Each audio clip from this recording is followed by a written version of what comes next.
welcome back to my channel. I hope all the mothers out there had an amazing Mother's Day. I want to talk about all the Love After Lockup updates that I didn't get a chance to cover in my last video, starting off with Shavel and Quaylon. So Shavel decided to do an interview with a blogger by the name Tasha K, and she went out to her studio, sat down with Tasha, and Tasha K posted a few clips to her Instagram, and she asked Shavel, like, how did you originally meet Quaylon? And Shavel claims that Quaylon originally catfished her.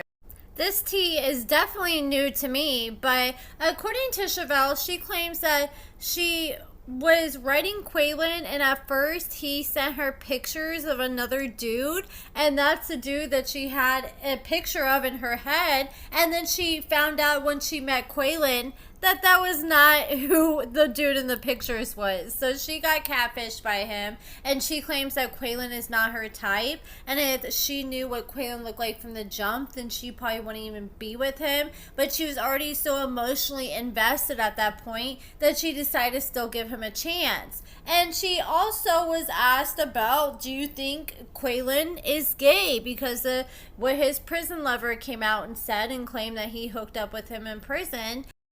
When Tasha K said, so is he bi? She's like, nope, he's gay. Which I don't think he's gay, because if he was gay, that means he's only strictly dickly. But I mean, he's been with women since Shavel, and he was with this girl for 3 years while Shavel was in the picture. So I think he plays for both teams. I think he's more of an opportunist more than anything. But Shavel also admitted that when she was with Quaylon, she spent over $10,000 on him. And that's another reason why she decided to still give him a chance even after he catfished her, because she was not just emotionally invested but financially invested at that point. The full interview is on TashaKLive.com, and you have to subscribe for $12 a month in order to see the interview. I hope she eventually drops it for everyone to see on her YouTube channel. I know she interviewed Monique and Derek when they were hot, and she didn't upload it on her YouTube channel at first. It was just on her website, but after like 4 or 5 months, she eventually dropped it on her YouTube channel. And I did see that she is interviewing Quaylon's prison boo, Aaron, as well. He posted a screenshot of a clip of an interview with Tasha K, and he's not going to be with her like in person. It looks like they just did it over Zoom or Streamyard. Tasha K is late to the party. I don't know why she didn't interview both of them when all this was coming out, because that would have been a lot better for her. I mean, but it's better late than never, and I'm definitely interested to see the interviews and what else gets said that isn't already known. And now I want to talk about Tayler. So Tayler has been going through it this past few days. She posted on her Facebook, anyone know of any good dog classes near me that helps with overprotective dogs? I'm freaking out. And then she posted that she just wants to go home, and with a sad face, and people are like, what's going on? Why can't you go home? And it sounds like she was at work, and it sounded like she was really going through it. And then she posted all these pictures of her and her dog, and she said, I literally don't know why or what I'm gonna do. I'm freaking out. I have to find either a shelter or a home for Rex ASAP, or the cops are going to put him down. He's an amazing dog. I'm literally heartbroken. I thought I was going to have him his whole life. He's 2.5 years old, up to date on his shots, and neutered. The only problem is he doesn't like boy dogs, usually likes girls. There's been a couple he doesn't. At least she's honest about that, because some people be so desperate to get rid of their animal, they'll just lie and pretend it's just a perfect animal when it isn't. And then she said, he's overprotective. He bit one of our neighbors in the ankle. Don't come on my post talking ish, please share. And someone said a lot of places won't take aggressive dogs. Hopefully you can find a home. Could you put up a fence, or another option is a muzzle? And Tayler says, we have a fence in the back, but someone left the garage window open and he jumped out of it. Someone else said, I hope you find a home. I'm a certified dog trainer, and I have to wonder what your neighbor did to get bitten. Dogs don't normally just bite for no reason, unless it's a Chihuahua.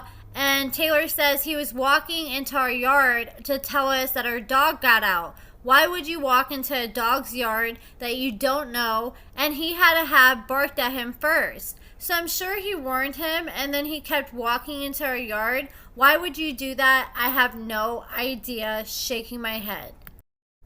Bethany said, what was the neighbor doing when he bit him? And Taylor said, walking into our yard. And then Taylor asked, or is there anything like an animal attorney out there? Because I don't want to get rid of my baby. And I'm sure this is really hard for her. I don't know if that would be a good idea, even if that was a thing, because I wouldn't want to piss off the neighbors any more than they already are, because they could file a civil suit and she could get sued in court, because when your dog does something to someone else, unfortunately you are liable.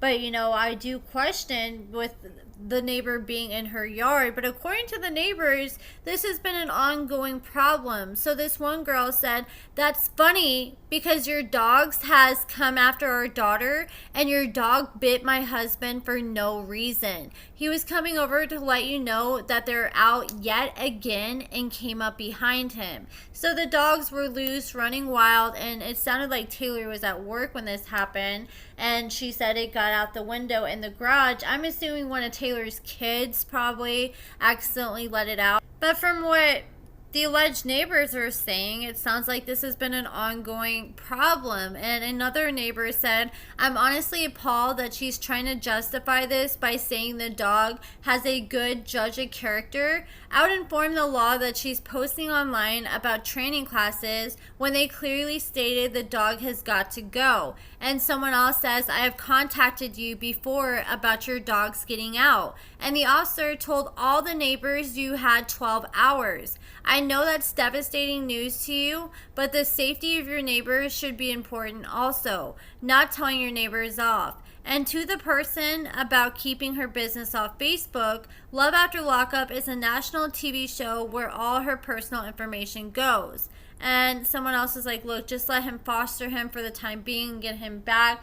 This would be a time I'd be calling up Chance and be like, look, Chance, I did you some favors. I let you stay with me before you went to rehab when you needed to stay here for your parole. Why don't you watch my dog? But I'm pretty sure that Chance has a male dog, and she said that her dog doesn't do good around other male dogs.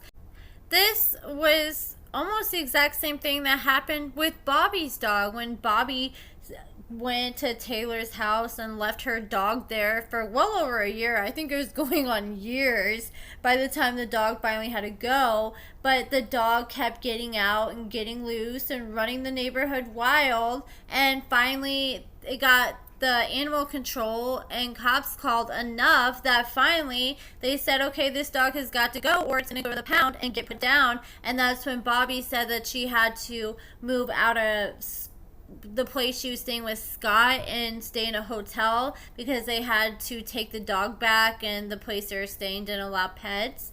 And I mean, it shouldn't have been Taylor's responsibility to begin with because it was Bobby's dog, but that just shows that the dogs were running wild back then and it's still happening. I mean, nobody wants to live next to the neighbor that's always got their dogs running loose all the time. I don't think it's Taylor, like I said earlier. I think it's her kids that are accidentally letting them out.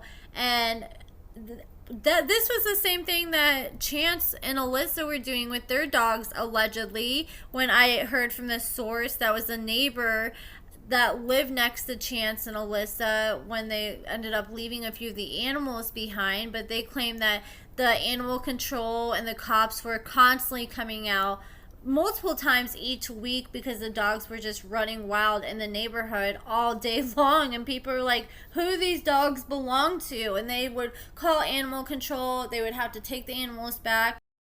Chance denied these claims in a recent interview I had with him, but Alyssa does have a current pending animal cruelty charge. And it says all this information in the court filing. And these are some throwback pictures of Chance. So Chance is actually the man in the blue shirt right there. And he looks so different when he was younger and skinnier and with no facial hair. Here's another throwback picture with Chance in the background in that same blue shirt. But that is pretty much all the updates. Like, I still have more updates, but like I said, I don't like making these videos super long, so I'll save them for another video. I hope Taylor figures something out with her dog so it doesn't have to be put down.